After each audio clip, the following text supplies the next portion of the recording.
2 gigabytes. Before we go through every RAM size, here's the thing most people get wrong. RAM is not speed. RAM is desk space. Your storage drive is the shelf where everything lives. RAM is the desk where you actually work. A bigger desk doesn't make your hands faster. It just lets you keep more things open in front of you at once. And 2 gigabytes is a desk the size of a dinner plate. Windows alone eats roughly 1.5 gigabytes just sitting there doing nothing. And a single modern browser tab can grab another ½ gigabyte. Do the math? The desk is completely full before you've opened a single thing yourself. This size ruled the cheap netbooks of the late 2000s. And back then, it was enough because websites were simple and apps were tiny. Today, it survives only inside smart TVs, old phones, and machines that do exactly one job. Open one app, use it, close it, ask for anything more, and the computer simply stops answering you. 4 gigabytes. This is where a machine starts to feel like a real computer. Barely. 4 gigabytes is the official minimum for Windows 11, and it's still what most budget Chromebooks ship with in 2026. In practice, that buys you actual work, documents, email, video calls, and around 5 browser tabs before everything slows down. For a student writing essays or a grandparent looking at photos, it honestly does the job. Chromebooks handle it best because Chrome OS was designed to run light from day one. The catch is that minimum means exactly what it says. Modern apps are built assuming you have more, so a 4 gigabyte machine lives permanently one click away from freezing. It works. The same way a car with no spare tire works. Fine, right up until the moment it isn't. 8 gigabytes. 8 gigabytes is where the excuses stop. Around 2015, this became the standard in new laptops, and it stayed the base configuration for almost a decade. Even in MacBooks shipped with 8 until Apple finally moved the baseline to 16 in late 2024. With 8 gigabytes, you can hold 10 to 15 tabs, stream music, run your Office apps, and play modern games on lower settings, all at the same time. For most people doing normal things, nothing feels broken. Video calls with screen sharing run smoothly, as long as you close the game first. But here's the part nobody tells you in the store.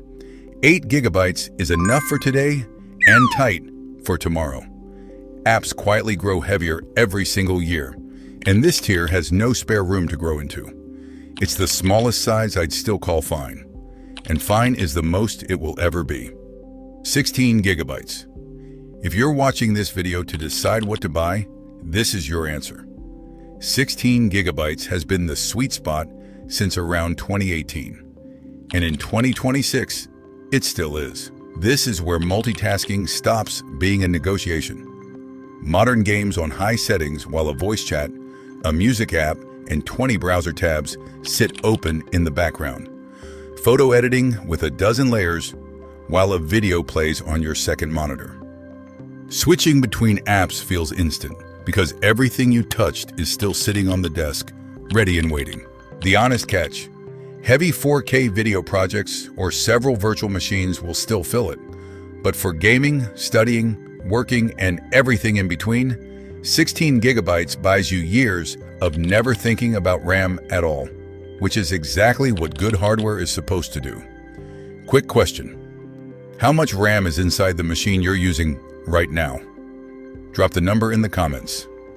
And if these numbers are finally starting to make sense, hit the like button. It genuinely helps the channel. 24 gigabytes. Now the strange one, because this number breaks the pattern. RAM sizes always doubled: 4, 8, 16, 32. So where did 24 suddenly come from? DDR5 happened. Starting around 2022, memory makers began producing chips in between sizes for the first time. So 12 and 24 gigabyte sticks suddenly existed. Laptop makers loved them instantly because 24 lets them charge more than a 16 gigabyte model while spending less than a 32 gigabyte one. Gaming laptops adopted it fastest. By 2024, 24 gigabytes was already a common mid-range configuration. For you, it's still a genuinely useful middle step. Everything 16 can do, plus breathing room to chase high frame rates while recording software and a browser run in the background. Just understand what it really is. Not a magic number, but a pricing decision you happen to benefit from. 32 gigabytes. This is the point where you stop checking what's open. 32 gigabytes means the game, the recording software, the browser, the music, and the chat app all run together, and nothing complains. It became the quiet standard for content creators in the early 2020s, and one number explains why.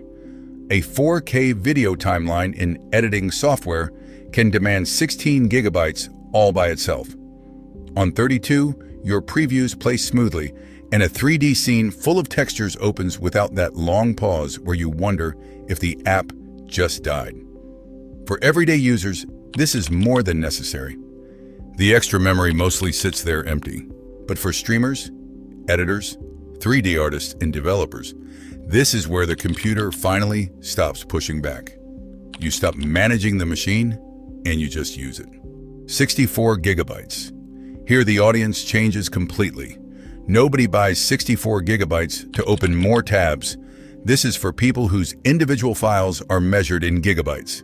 8K video timelines, 3D scenes with millions of polygons, 3 or 4 virtual machines running side by side, datasets that would instantly crash a normal laptop.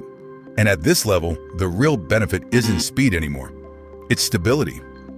Projects don't slow down as they grow, and the software doesn't die at hour 6 of a render. You'll find this in film studios, research labs, and serious development machines. If you're wondering whether you need it, you don't. The people who do already know the exact reason, down to the gigabyte. 128 gigabytes.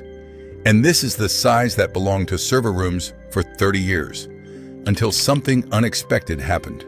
For decades, 128 gigabytes meant scientific simulations, massive databases, and studios loading entire visual effects scenes into memory at once. Normal users had zero reason to look at it. Your games won't run better, your browser won't feel faster. For regular use, this much RAM does exactly nothing. Then local AI arrived.